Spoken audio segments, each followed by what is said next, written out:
na to, Tomi? To keď to je tak, je to OK? No, není to OK. Nemožné sa stalo skutočnosťou a v polke sezóny sme zaobstarali úplne novú s automatickou prevodovkou a čo je úplne výnimočné, s 9 miestami. Poďme si toto auto trošku bližšie predstaviť a ukázať si, aké má novinky. Je to samozrejme long predĺžená verzia, ktorá disponuje 9 sedadlami a toto je úplne najnovší model tejto Toyota Proace Verso. Má úplne nový volant, nový kokpit. Celá táto Toyota je úplne vynovená a moderná. Taktiež obsahuje samozrejme navigáciu, klimatizáciu vpredu aj vzadu, vyhrievané sedadlá.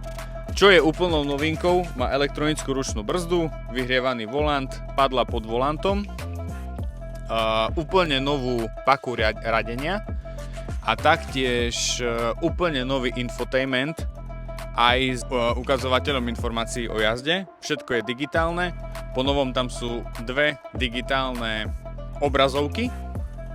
Jedna pred volantom zobrazuje informácie o jazde a navigáciu a potom je tu samozrejme celý infotainment s navigáciou, s audiosystémom a tak ďalej. Taktiež novinkou v tejto Toyote Proace Verso je otváranie dverí, ktoré sa otvárajú štýlom dodávky, nie štýlom mikrobusu takto zo spodu hore.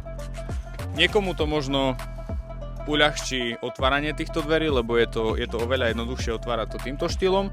Je to samozrejme long verzia, teda veľký batožinový priestor a ako ste už zvyknutí, sedačky delené, polohovateľné, sklapateľné a vyberateľné. Myslím si, že toto auto je nabité technológiami, cúvacia kamera, cúvacie senzory, mŕtve uhly a taktiež veľkou výhodou je, že tieto bočné dvere nie sú elektrické. Takže z nášho pohľadu je to menšia výhoda. Úplne nová Toyota Proace Verso, 9-miestna, samozrejme na vodičské oprávnenie typu B. Každý, kto má záujem, od začiatku augusta je toto auto k dispozícii na dovolenku, na zahraničnú cestu, na výlet, na čokoľvek. Budeme veľmi radi, ak v prípade záujmu o toto vozidlo požiadate aj nás o cenovú ponuku. Úplne ideálne je cenovú ponuku vyžiadať na našej stránke autakošice.sk, kde zistíme dostupnosť, pošleme cenu a rovno aj pokyn na rezerváciu. Ďakujem za pozornosť.